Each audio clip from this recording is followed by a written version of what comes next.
My name is Dr. Rishi Parashar. I am a senior consultant dermatologist at Delhi Sir Gangaram Hospital.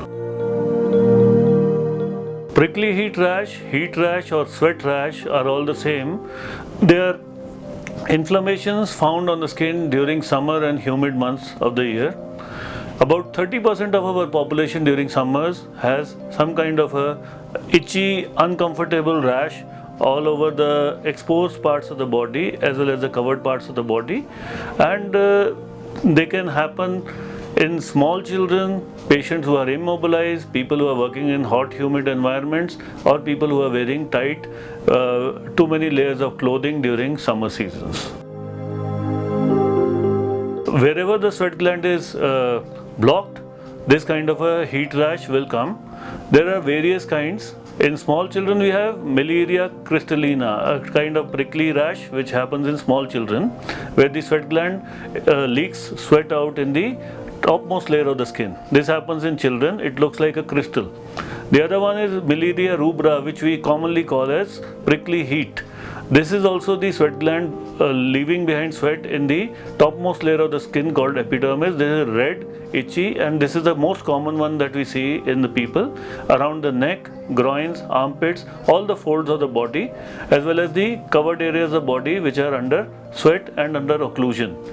Next one is the Miliaria profunda, wherein you have the prickly rash happening deep inside the skin. It takes several weeks to come back, and sometimes when it gets infected, it is called Miliaria pustulosa, wherein pus-like pustules are formed there, and this requires antibiotic for treatment. Itching, redness, great deal of discomfort, a lot of tingling sensation as if pinpricks are happening, and sometimes even slightly painful tender lesions are also found.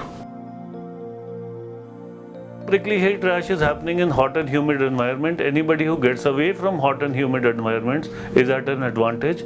Staying even 1 or 2 hours in the air conditioned or air cooled environment will give a lot of relief. Wearing of non-irritating clothes, not wearing rough clothes, pure cotton, airy, loose clothes will also help. Not applying too many soap bars or any kind of abrasive cleanser will also help. Then you can use calamine lotion, although I tell my patients that after the initial improvement with the calamine lotion, when it dries up, it gives more irritation. Application of very mild topical steroids along with antibiotics which are mixed in them will also give a lot of relief.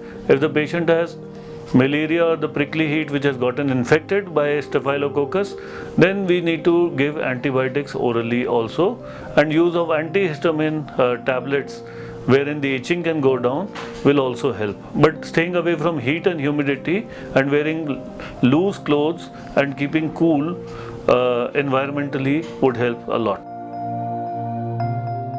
Small children who are in tight clothing, kept very protected by their mothers, plenty of blankets on them, can develop malaria. How do we recognize that it is malaria, not other kinds of bacterial infection is? It will not happen around the follicular area. Wherever the hair follicle is coming out, it will not happen.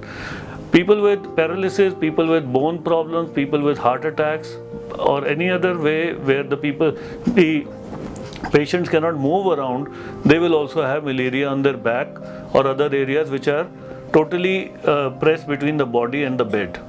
So these are the people. Then people working in closed environment like factories or other things where the ventilation is not good, the heat is too much, and the humidity also increases. Maybe in months of June, late June and early July, they are more prone to get malaria.